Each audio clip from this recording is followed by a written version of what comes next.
Hey guys, Omar here, and happy fall. Actually, it's autumn. I was corrected in the last video that it's not called fall, it's autumn.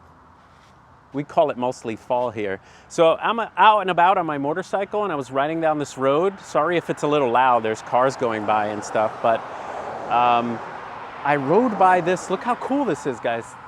We've been having so much water here in New Jersey. There's been storms and nor'easters that these trees are completely inundated in water. And so I was riding by on my motorcycle and pulled over. So I decided to grab my camera, and here's what I'm sporting: the Fujifilm XT20, the original gangsta, with the 27mm 2.8, the perfect landscape lens. But I threw this in the back of my motorcycle and I said, let me come out and see if there's something to photograph. And I thought this is just beautiful. There's like water and reflections and colors. And so today I thought I would talk about, number one, what I named my motorcycle, finally. And number two, give you some fall tips, because fall tips are always great. Oh, sorry, autumn tips. Yeah, look how beautiful this is, guys. It's just like, gosh, I love the autumn so much. You know, cars are probably driving by like, what the hell is this guy, what the hell is this guy doing in the woods? I'm in the woods. So here we got a little bit of a reflection. We got trees going there and we have floating leaves. So maybe I'll try something there.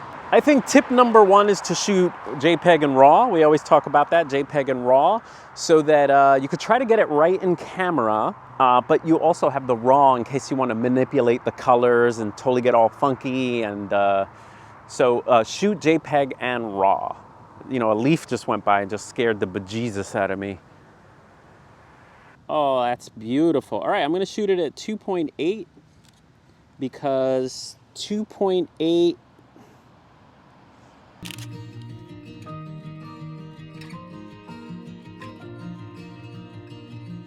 Now, I thought of tip number two.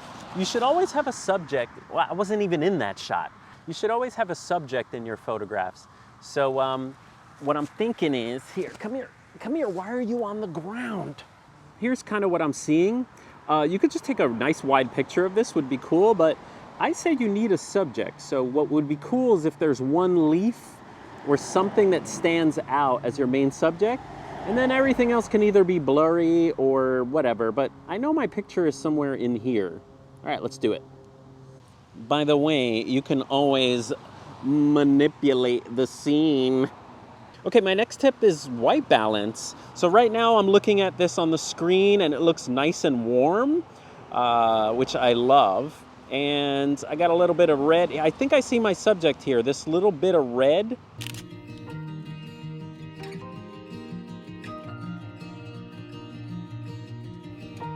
Or is it this yellow one? Let's do a couple of different subjects here. I'm looking for minimum focus distance there.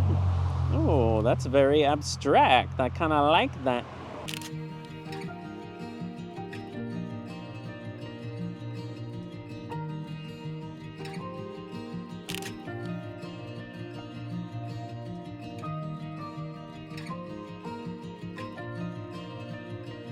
And then one other cool trick I like to do is do like an overhead shot, sort of like this. Let's see what that looks like. That's all I need, is the cameras to dunk into the water. Wonderful. And this kind of was my original idea, where you see the trees in the background. There's not a lot of wind, so you can see kind of trees in the background. I'm shooting at 2.8 just because I want a little bit of blur in the background, especially if I'm close to stuff like this. I like to have a little bit of blur. Oh, that's nice. I just like the shapes and the feel. Let's see, how about you? Let's grab you. There you go, we just made a subject. Ooh, nice. All right, we just made a subject there. This leaf leads you into the scene. Look how nice that is. Oh, yeah, that's hot.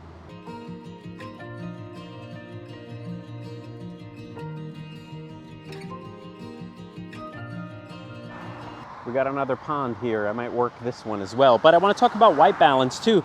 We've mentioned this many times on the channel, but if you're just seeing this video for the first time, don't use auto white balance because the camera will shift. It'll see different things, especially when it sees greens, it tries to like cool them too much. So I set a Kelvin temperature. Right now I'm shooting a little warmer just to kind of bring the warmness of autumn out. So I'm at 5300, but mind you, that's on the XT20, which already has a warmer sensor. The XT20 and the XT2 already have a warmer sensor. And if you don't know what I'm talking about, check out my video on the different sensors and how they differ a little bit. But I actually prefer the warmer, incorrect colors of the older cameras, and the XT20 is one of those. Hey guys, Omar from the future here. I just wanted to jump in and just show you really quickly how I'm editing the photos. Now, when I shoot Fujifilm, I like to just grab the JPEGs. I edit RAWs all day for work, so I just love getting it mostly right in camera and just doing a couple of tweaks. So that's what I'm gonna show you here. Is the tweaks are just a couple of sliders, but it shows you how just adjusting, it shows how simply adjusting a few sliders will make your images just like pop a little bit. All right, first a RAW file. If I'm editing a RAW file, the first thing I do is I don't use Adobe's colors. Just a big hint, if you do use Adobe's colors, just start with either vibrance, kind of high, that gets you to a good starting point. Instead, I like to throw a Fujifilm color profile on top to start. And so Provia, Velvia, I'll start with Provia, and then I'll just add a little vibrance like that as a good starting point, and then, you know, decide what I want for my white balance, yada yada. So that's how I start with a RAW file. I don't know if you noticed this, but there's no sponsors on this video, so... With a JPEG, this is the JPEG straight out of camera. So the JPEG straight out of camera is a little dull. So what I start with at first is just to pop the colors a little bit. So same thing, just a little bit of vibrance. So that, 35. And then bringing my blacks just gives it a little bit more interest there. Nice, look how good that looks, people. Look how good and sharp that looks. And then I like to, we've done this many times, I click on my, curve here, and I just bring up the shadows just a little bit. You see, not that much. I don't like to go crazy where it looks like insane film. If you just do a little bit, here's the before, here's the after, it kind of gives it a nice sort of filmic-y tone, a little moody tone. And then sometimes I just add a little vignette on the edges like yo.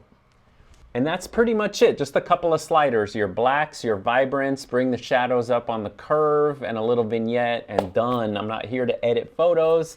I just want to enjoy them. Okay, back to the video. Okay, what the heck is this thing? Eee. Those are like leaves from last year.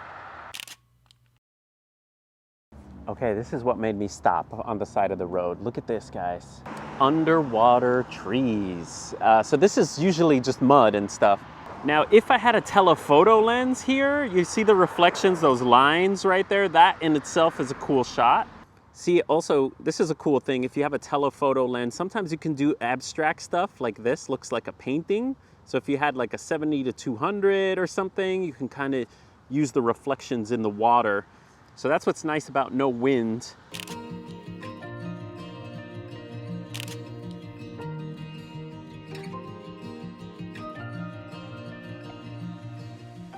Of course, as soon as I said that, the wind just, the wind just starts, the wind just ruined the whole day.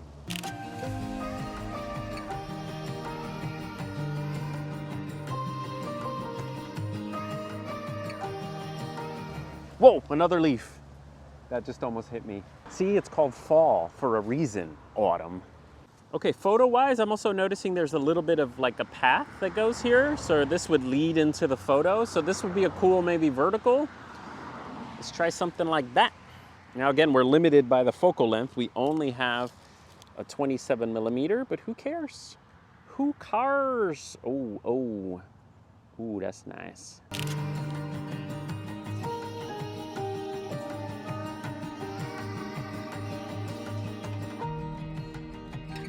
Oh yeah, now if we had a leaf on this log, never manipulate your scene. Never manipulate, oh yeah.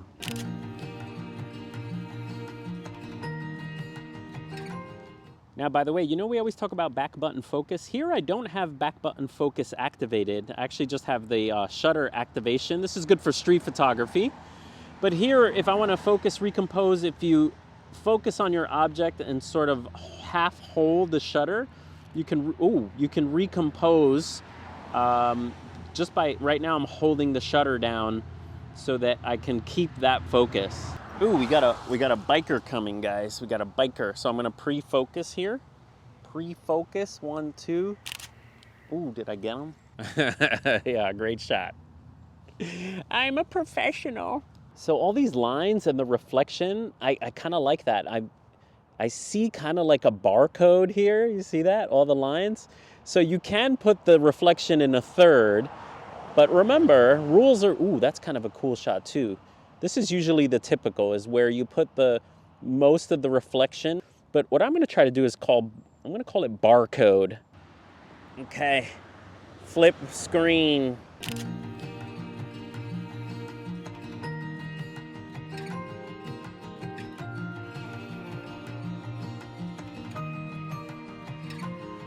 Okay, so this is one of the times where I kind of like semi-regret my lens choices. I would love to have a longer lens here to sort of work the scene a little bit more.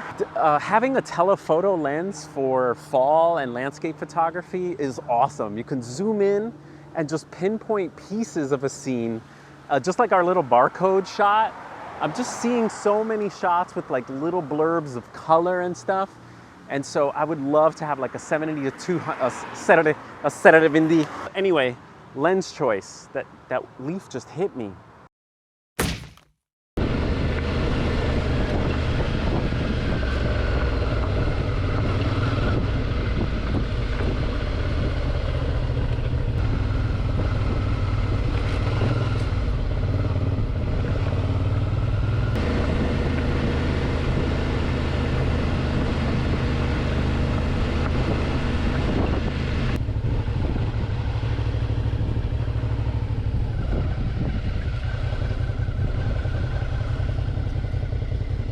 Okay, we've been in this spot before. We're in the middle of this dirt road. My 2 other motorcycles I've come out here and shot. You remember I had the 1974 Honda CB360. We did a little classic chrome shot here on this road. I love this nice quiet. Sorry, I was distracted by the quiet. We also photographed Norley. Norley was my Royal Enfield Himalayan here. A lot of you asked why I got rid of that motorcycle. I just wanted a little bit more power on the hills. The Himalayan was great if you were on the flats, but if you were going on a hill and wanted to pass or do anything, it just struggled. So I found myself a lot of times pulling over if there were cars and stuff. So the V-strom, no problems with that whatsoever. Now, if you notice, I totally match my motorcycle. Some of you made fun of that, but you know, I think it's pretty fashionable, and I'm going for Panda here. Panda, people. Which brings us to the name of my motorcycle. So the 2018 V-strom's name is Po. I'm the big fat panda. I love Jack Black. I love Kung Fu Panda. Just, it looks like a panda. It's Po. It's powerful. It's a little chubby. Say hi to Po. We're both pandas here.